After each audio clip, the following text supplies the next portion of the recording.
কোরআনুল কারীমের মাহফিল বন্ধ করে তারা আবু জেহেলের নাতি ভতিজা। কথা বলেন ঠিক কিনা? আবার নবীজি পবিত্র কোরআনুল কারীম তেলাওয়াত করতেন, আবু জেহেল, উতবা, শাইবা, মুগীরা সকলেই প্রাণ ভরে কোরআন শুনেছে। এক সময় লোকের এসে বলল, নেতা এভাবে যদি আমরা কোরআন শুনি তাহলে সমস্ত আরবের লোক কোরআনের পক্ষে চলে যাবে, কোরআন এভাবে আর শোনা যাবে না। আবু জেহেল দেখলো কথা ঠিক, হাতে হাত লাগাইয়া বলল, ওয়াদা করো আগামী কাল থেকে মুহাম্মদ বিন আব্দুল্লাহর কণ্ঠে আর কেউ কোরআন শুনবে না। কিন্তু দেখা গেল নবীজি যখন কোরআন তেলাওয়াত করছেন আবু জেহেল নিজেই পিছনে দাঁড়িয়ে গেল। আল্লাহু আকবার। আবু জেহেল, উতবা, শাইবা, মুগীরা সকলে এসেছিল। আবু জেহেল বলল, শোনো এইভাবে যদি মৌখিক ভাবে বলে কোনো লাভ হবে না। আমার একটা সংসদ আছে, পার্লামেন্ট আছে, সেখান থেকে যদি একটা আইন চালু করে দেই তাহলে কেউ আর কোরআন শুনবে না। আবু জেহেল একটা আইন পাস করলো, বলে দিল আগামী কাল থেকে মুহাম্মদ বিন আব্দুল্লাহর কণ্ঠে কোরআন শোনা যাবে না, যিনি শুনবেন তাকে পানিশমেন্ট দেওয়া হবে। আমার রব আমার আল্লাহ ডেকে বলে, আবু জেহেল তুমি যেই ব্যবস্থা নিয়েছো এটা আমি আল্লাহ পাক রেকর্ড করে গোটা পৃথিবীর মানুষকে জানিয়ে দিলাম। আল্লাহ রাব্বুল আলামিন বলেন, وَقَالَ الَّذِينَ كَفَرُوا لَا تَسْمَعُوا لِهَذَا الْقُرْآنِ وَالْغَوْا فِيهِ لَعَلَّكُمْ تَغْلِبُونَ।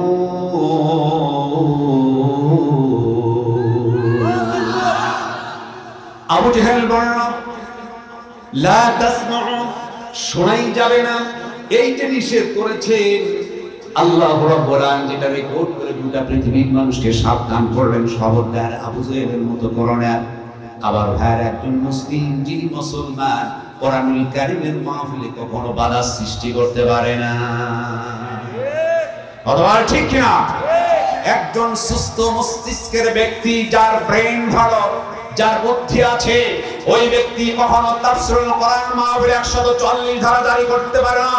ওই ব্যক্তি কখনো তাফসীরুল কোরআন মাহফিলে বাধা সৃষ্টি করতে পারে না। এরপরেও যদি তাফসীরুল কোরআন মাহফিলে কেউ বাধা সৃষ্টি করে, 140 ধারা জারি করে, বুঝতে হবে ওর শরীরের মধ্যে আবু জেহেলের রক্ত মিশ্রিত আছে। কথা বলেন ঠিক কিনা? আমার ভাইরা, যুগ যুগ ধরে কাফের মুশরিকরা চেয়েছিল পৃথিবীর বুক থেকে কোরআনকে মুছে দিতে, কিন্তু তারা কি পেরেছে? ইসলামের যখন বাধা দিয়েছে সেখানে দ্বিগুণ শক্তিশালী ইসলাম আর ঈমান হয়েছে। জোরে বলো আল্লাহু আকবার। আমার ভাইরা, কাফের মুশরিকরা বলল কোরআনকে দুনিয়ার বুক থেকে মুছে দিবে। আল্লাহ রাব্বুল আলামিন তিনি কোরআনুল কারীমের মধ্যে বললেন, ليطفئوا نور الله بأفواههم الله متم نوره ولو كره الكافرون। তারা চাইল মুখের ফুঁক দিয়ে দিন কি ইসলামকে নির্বাপিত করার জন্য। আল্লাহু মুতিম্মু নূরিহি, আমার রব আমার আল্লাহ দিন কি ইসলামকে আরো প্রজ্বলিত করলেন, যদিও কাফেরদের জ্বালা যন্ত্রণা বেড়ে যাক না কেন। কথা বলেন ঠিক কিনা? আমার ভাইরা, কোরআনুল কারীম নাযিল করেছেন কে? আল্লাহ বলেন, ইন্না নাহনু নাযালনা যিকরা ওয়া ইন্না লাহু লাহাফিজুন। কোরআনুল কারীম নাযিল করেছে আমি, আর ইবাদতের দায়িত্ব হচ্ছে আমি আল্লাহ। সুতরাং কোরআনুল কারীম ইবাদত করবেন কে? আরো জবান কে? আমার ভাইরা, সেই কোরআনুল কারীম থেকে আমি সূরা তাওবার 111 নম্বর আয়াতে কারিমা তেলাওয়াত করেছি। এই সূরা তাওবা, তাওবা শব্দের অর্থ হচ্ছে ফিরে আসা, ইউ টার্ন, কাম ব্যাক, মানে ফিরে আসা। সূরা তাওবা এটা এমন একটি সূরা, সমস্ত সূরাতে বিসমিল্লাহ থাকলেও সূরা তাওবার মধ্যে বিসমিল্লাহ নাই। কথা বলেন ঠিক কিনা? আমার রব আমার আল্লাহ, আমার রব আমার আল্লাহ মুশরিকদের প্রতি এত রাগান্বিত হলেন, যার কারণে সূরা তাওবা বিসমিল্লাহ তিনি দিলেন না। অথচ আবার দেখা গেল আমার রব তিনি সূরা নমলের মধ্যে দুইবার তিনি বিসমিল্লাহ দিয়ে দিলেন। সুবহানাল্লাহ বলবেন না? ওরা করে দিয়েছে। আল্লাহ রাব্বুল আলামিন বলেন, ইন্নাহু মিন সুলাইমান ওয়া ইন্নাহু বিসমিল্লাহির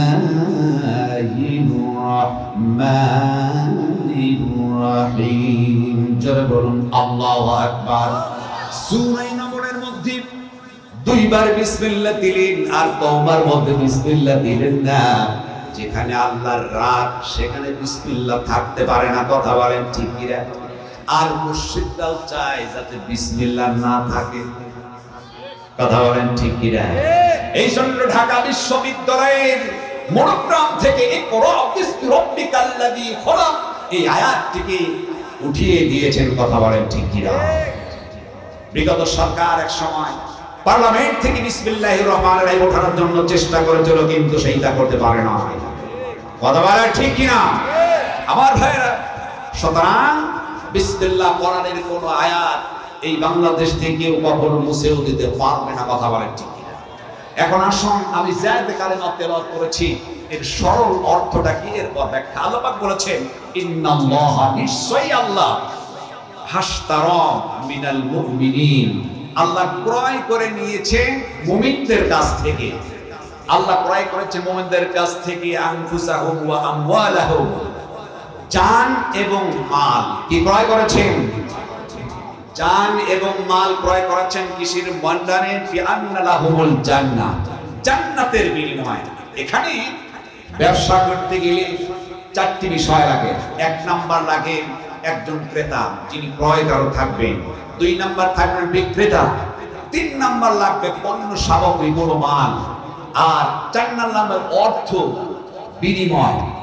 এই চারটির মাধ্যম দিয়ে ব্যবসা করা হয়। এখানে যিনি ক্রয় করছেন তিনি হচ্ছেন স্বয়ং আমার আল্লাহ, কথা ঠিক কিনা?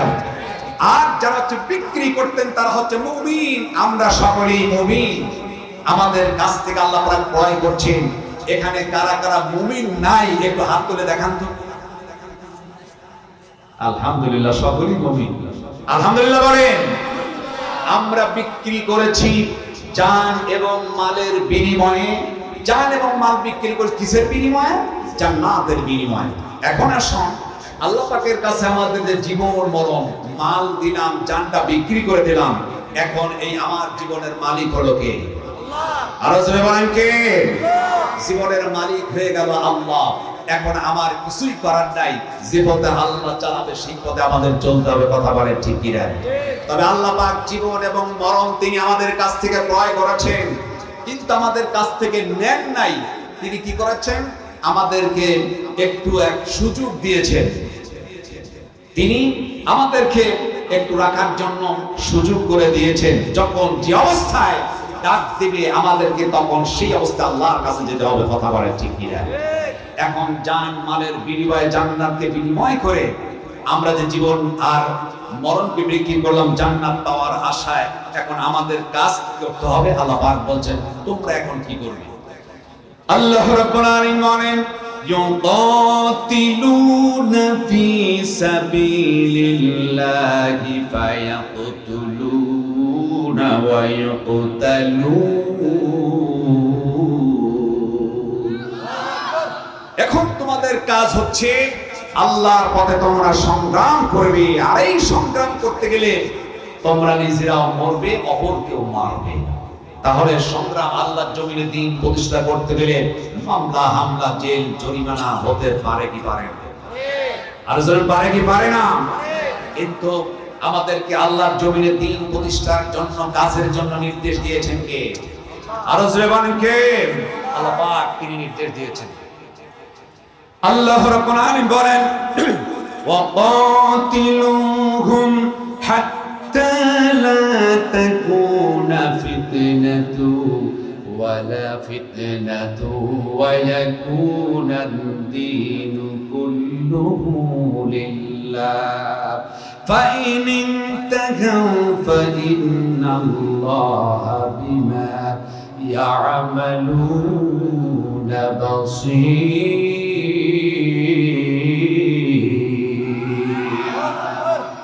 আল্লাহ রাব্বুল আলামিন বলছেন তোমরা কি করো?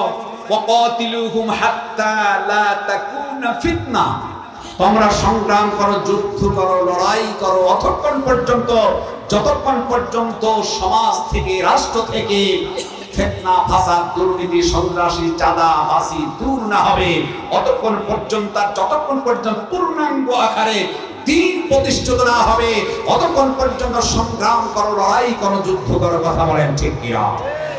এই নির্দেশ করেছেন কে? আমার আল্লাহ নির্দেশ করেছেন। এখন এই সময় কতদিন লাগবে? 1 বছর লাগতে পারে, 2 বছর, 3 বছর, 5 বছর, 10 বছর লাগতে পারে।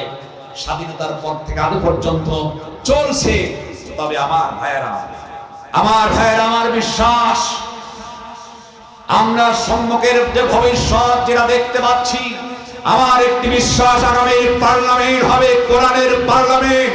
আগামীর রাষ্ট্র চলবে কোরআন দিয়ে, আলেম ওলামা নেতৃত্ব দেবে। কথা বলেন ঠিক কিনা? আপনাদের কি বিশ্বাস হয়?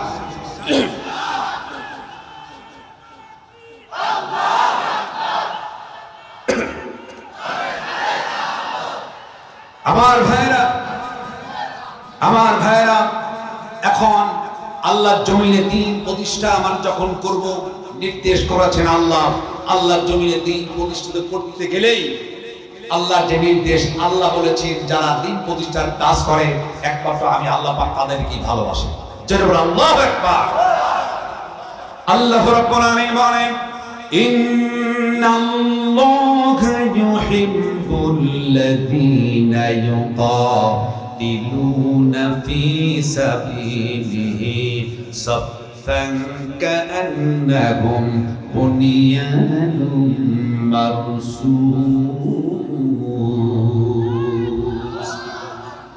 আল্লাহ রাব্বুল আলামিন বলেন, যারা আল্লাহর পথে সংগ্রাম করে, লড়াই করে, যুদ্ধ করে, সারিবদ্ধভাবে সীসা ঢালা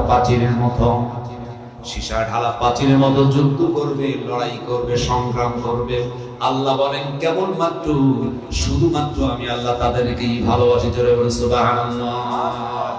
আমার ভাইরা, এখন আসুন, এই দিন প্রতিষ্ঠিত যদি করতে চাই, তাহলে আপনাদের প্রতি নির্যাতন, জুলুম আসবে। কথা বলেন ঠিক কিনা? এক শ্রেণীর মানুষ আপনাদেরকে গালি দিবে, আপনাদের ব্যাপারে মামলা দিবে, হামলা দিবে, হয়তো জেলও কাটতে হতে পারে, কিন্তু মুসলিম জাতি এটাতে কখনো ভয় পায় না। মুসলিম জাতি সিংহের জাতি, রাজবীরের জাতি, জীবন দিতে রাজি, কখনো বাতিল শক্তির কারে মাথা নত করে না। কথা বলেন ঠিক কিনা? আমার ভাইরা, আল্লাহর জমিনে দ্বীন প্রতিষ্ঠার জন্য কাজ করতে হবে। আগামীর বাংলাদেশ হবে কোরআনের বাংলাদেশ। আপনারা যদি চান আগামীর পার্লামেন্ট কোরআনের পার্লামেন্ট হবে, কোরআন দিয়ে দেশ পরিচালনা হবে, কোরআন দিয়ে যদি দেশ পরিচালনা হয়, তাহলে কে আওয়ামী লীগ করে, কে বিএনপি করে, কে জামাত ইসলাম করে, কে কোন দল করে, কোনো ভেদাভেদ নাই, শান্তিতে বসবাস করতে পারবে। একজন নারী তার সতীত্ব নিয়ে, গহনা নিয়ে মাঠের মধ্যে দিয়ে হেঁটে যাবে, কোন যুবক চোখ তুলে তাকানোর সুযোগ পাবে না। কথা বলেন ঠিক কিনা? এই জন্য আমার ভাইরা, আল্লাহর জমিনে দ্বীন প্রতিষ্ঠা করার জন্য কে কে আছেন? যদি আবার ইসলামের ডাক এসে যায়, প্রয়োজন হলে রক্ত দিয়ে হলেও আল্লাহর জমিনে দ্বীন প্রতিষ্ঠিত করব, কে কে আছেন? দুটি হাত তুলে আল্লাহরে দেখা।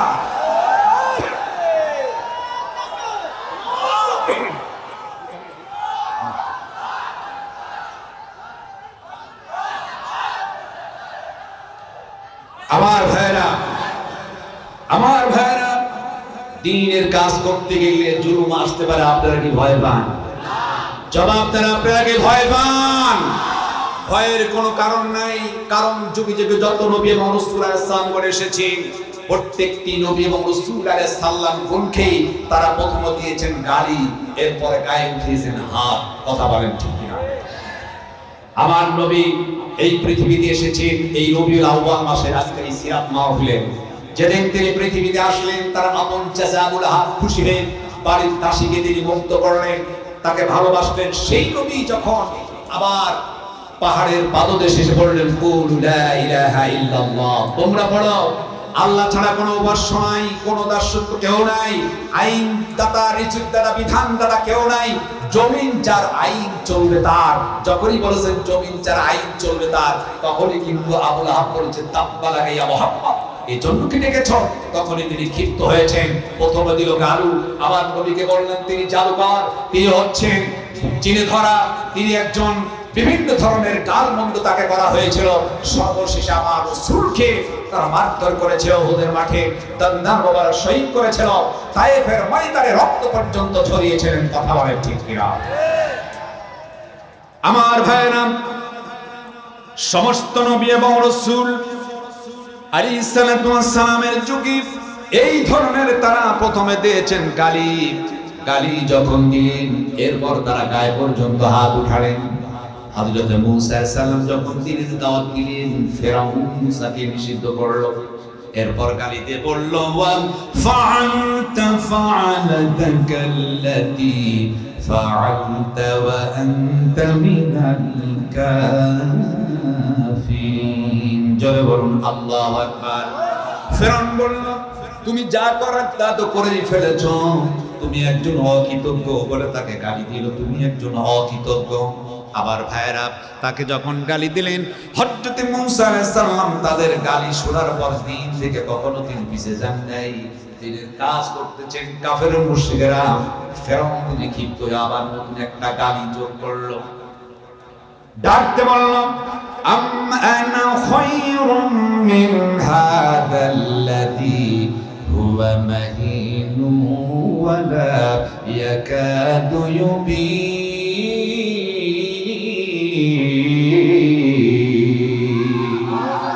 বলল, আমি কি তোমার হইতে শ্রেষ্ঠ নই? তুমি তো স্পষ্ট ভাষায় কথাই বলতে পারো না, তুমি একজন তুতলা, তুমি হীন, তুমি একজন দুর্বল। মূসা আলাইহিস সালামের তুতলা বলে গালি দিল। এতে মূসা আলাইহিস সালাম কোনো কষ্ট নিলেন না, দিনের কাজ তিনি করছেন। অবশেষে দেখা গেল ফেরাউন ভাবলো বারবার করে তাকে গালি দিচ্ছি, গালিতে কোনো কাজ হচ্ছে না, এখন গায়ে উঠাতে হবে হাত।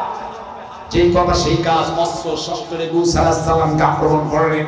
মূসা আলাইহিস সালাম যখন সামনে দৌড় মেরেছেন, বিশাল গতি করল, পিছনে আছে ফেরাউন।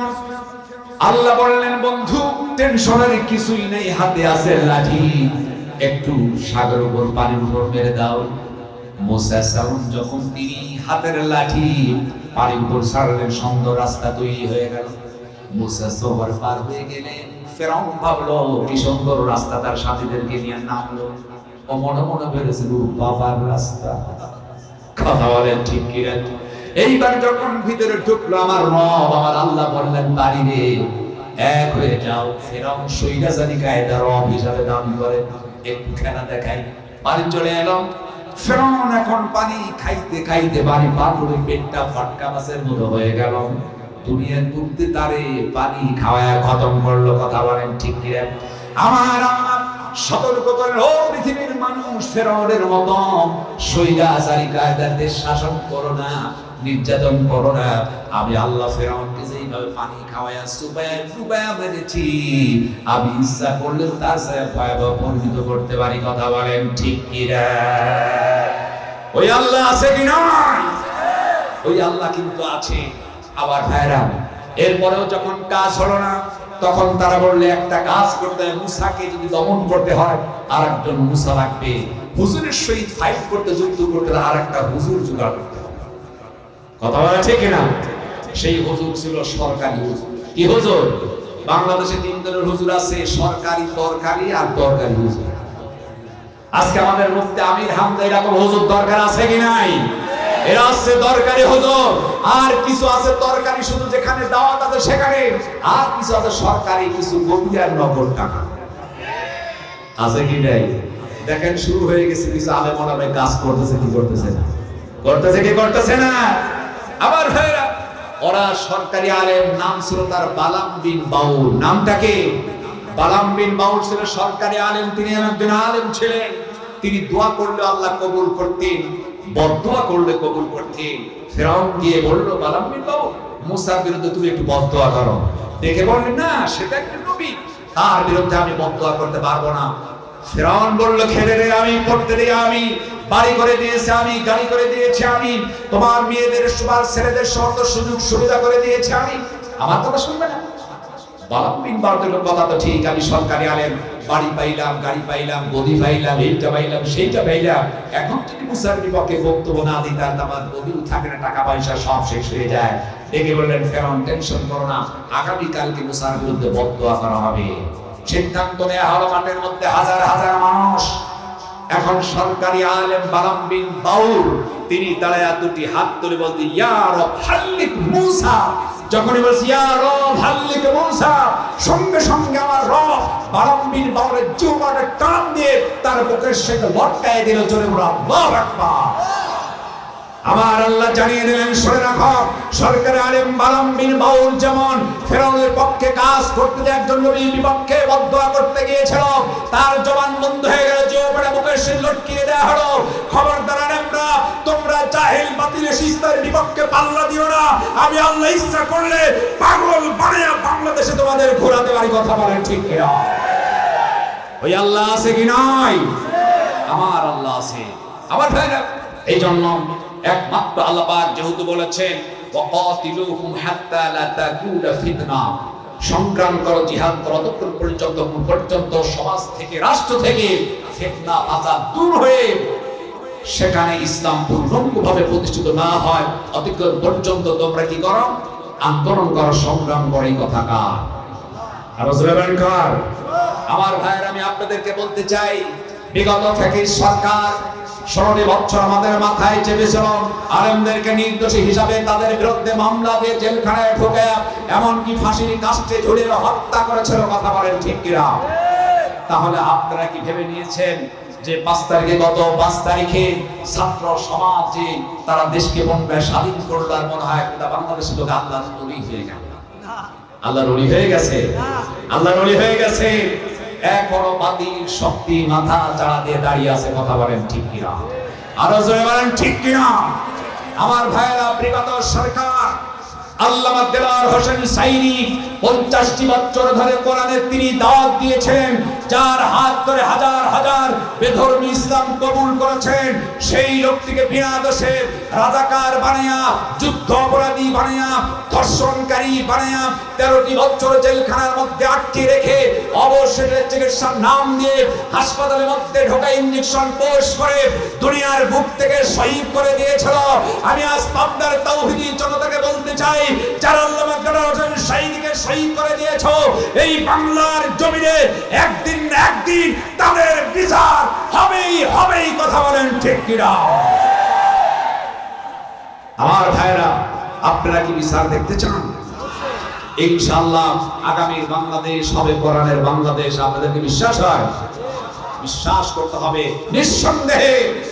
আপনারা দেখেছেন গত পরশুদিন ডাকসুর নির্বাচনে বাংলাদেশ ছাত্র শিবিরের ছেলেরা অনেক ভোটের ব্যবধানে জয়লাভ করেছেন। কথা বলেন ঠিক কিনা? আজকে জাহাঙ্গীরনগর বিশ্ববিদ্যালয় নির্বাচন শেষের দিকে গিয়ে একটি দল বয়কট করলো, ভাবটা একটু ভালো থাকে না। কথা বলেন ঠিক কিনা? আজকে আমরা ডাকসুর নির্বাচন দেখে বুঝতে পেরেছি আগামীর বাংলাদেশ হবে কোরআনের বাংলাদেশ। আগামীর পার্লামেন্ট আলেম ওলামারা পরিচালনা করবেন। এই পার্লামেন্ট পরিচালনা করার জন্য সর্বস্তরের মানুষদেরকে এখন এই সময় এসেছে, এই সুযোগে আমাদেরকে দ্বীনের দাওয়াত দিয়ে আল্লাহর জমিনে দ্বীন প্রতিষ্ঠা করার জন্য মাঠে ময়দানে কাজ করতে হবে। আজকে এই তাফসীর মাহফিল থেকে ওয়াদা করতে হবে, আল্লাহর জমিনে দ্বীন প্রতিষ্ঠিত করে আলেমদেরকে সংসদে পাঠাবো। কে কে আছেন দুটি হাত তুলে আল্লাহরে দেখা।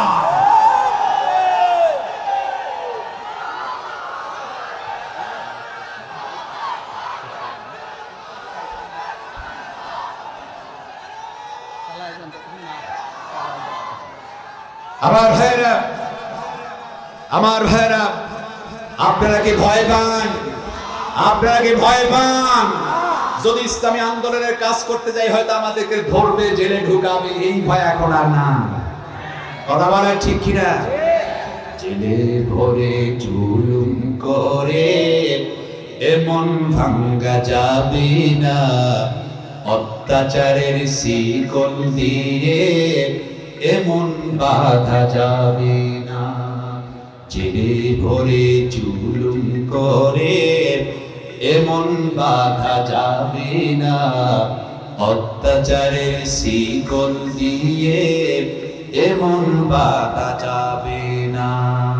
মোরা শক্ত হব সীসার মতো, আসলে বিপদ বাধা যত, শক্তি নিয়ের দিন ঘুরাব, ঠিক পরাজয় মানব না, ঠিক পরাজয় মানব না, ঠিক পরাজয় মানব না, ঠিক পরাজয় মানব না, ঠিক পরাজয় মানব না। কথা বলা ঠিক কিনা? আমার ভাইরা, এই জন্য ইসলামী আন্দোলন করার জন্য যখনই মাঠে ময়দানে আমরা যাইব, আমাদের মধ্যে নির্যাতন আসতে পারে, এই দিকে ভয় করা যাবে না। সর্বক্ষেত্রে সাহায্য করবে আমার রব আল্লাহ। কথা বলেন ঠিক কিনা? ওই আল্লাহ আছে কি নাই? আল্লাহ রাব্বুল আলামিন বলেন, ওয়ালা তাহিনু ওয়ালা তাহজানু ওয়া আনতুমুল আ'লাউনা ইন কুনতুম মুমিনিন। জোরে বলুন আল্লাহু আকবার। আল্লাহ রাব্বুল আলামিন বলেন, ও মুমিনরা, টেনশন করো না, চিন্তা করো না, ভয়ের কিছুই নাই। ইসলামের বিজয় আমি আল্লাহ মুমিনদের গলায় পরিয়ে দেব। জোরে বল সুবহানাল্লাহ।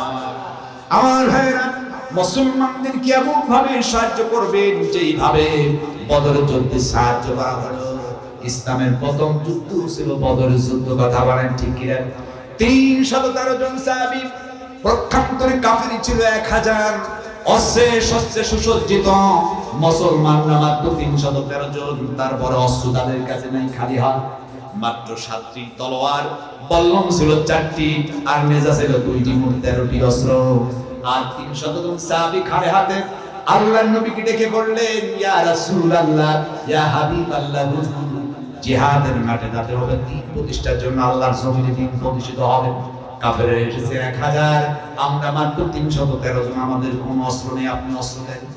নবী আমার ডেকে বললেন, ও আমার সাহাবীরা, যাও, যার যার মতো খেজুরের ডালা কেটে আনো। নবী নির্দেশ করলেন, সাহাবীরা খেজুরের ডালা আনলেন। নবী আমার বললেন, ডালাটা পরিষ্কার করো, পাতাটা ঝরিয়ে ফেলো। আল্লাহর নবীর সামনে 300 খেজুরের ডালা যখন হাজির করা হলো, কিতাবুল মাগাজিন বর্ণনার মধ্যে এসেছে, নবী আমার একটা করে খেজুরের ডালা নিয়ে বললেন, বিসমিল্লাহি তাওয়াক্কালতু আলাল্লাহি মা রামাইতা ইয রামাইতা ইন্নাল্লাহা রামা। জোরে বলুন আল্লাহু আকবার। নবীজি ফুঁক দিলেন আর বললেন, নাও তোমার তলোয়ার। 300 জন সাহাবী তারা কি করলেন? খেজুরের ডালা নিয়ে জিহাদের মাঠে গেল। আর খেজুরের ডালা নিয়ে কাফির মুশরিকদের যখন গর্দানে আঘাত করলো, আমার রব আমার আল্লাহ এই খেজুরের ডালার মধ্যে এমন ধারালো অস্ত্র বানায় দিলেন, কাফেরদের দেহ থেকে কল্লা খুলে গেল। ধরে বলেন আল্লাহু আকবার। সাহায্য করলেন কে? আরো জোরে বলেন কে? আমার আল্লাহ সাহায্য করলেন। কারণ শক্তি দিয়ে আল্লাহ রাব্বুল আলামিন বদরের যুদ্ধে তিনি সাহায্য করেছেন। এই কথাটা আল্লাহ রাব্বুল আলামিন কোরআনুল কারীমের মধ্যে ভাবে বলেন, ওয়ালাকাদ নাসারাকুমুল্লাহু বিবাদরিন ওয়া আনতুম আদিল্লাতুম ফাত্তাকুল্লাহা লাআল্লাকুম তাশকুরুন। জোরে বলুন আল্লাহু আকবার। আল্লাহ রাব্বুল আলামিন বলেন, আমি নিশ্চয়ই তোমাদেরকে বদরে সাহায্য করেছিলাম, কারণ তোমরা ছিলে দুর্বল। দুর্বল ছিল, সাহায্য করলো কে? আরো জোরে বলেন কে? আল্লাহ সাহায্য করলেন কার মাধ্যমে? সেটাও আল্লাহ বললেন। সেই সময় সাহায্য করা হলো ফেরেশতার মাধ্যম দিয়ে। আল্লাহ রাব্বুল আলামিন বলেন, ইস্তাগীথুনা রাব্বাকুম ফাস্তাজাবা লাকুম আন্নী মুমিদ্দুকুম বিআলফিম মিনাল মালাইকাতি মুরদিফিন।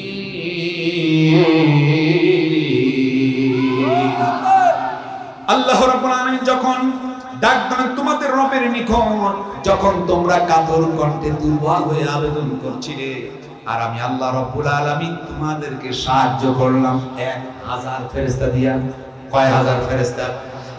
1000 ফেরেশতা পাঠালেন। পর্যায়ক্রমে ফেরেশতারা এলো। ফেরেশতারা এসে কি করলো? ফেরেশতারা এখন আসলেন, তারা কোন অস্ত্র আনলেন, কিভাবে তাদের সাহাবীদেরকে সাহায্য করেছে এটা আল্লাহ বলে দিলেন। তাদের হাতে কি ছিল, কোন অস্ত্র ছিল? আল্লাহ বলেন ইউহি রাব্বুকা ইলাল মালাইকাতি আন্নী মাআকুম ফাতাবিতুল্লাযী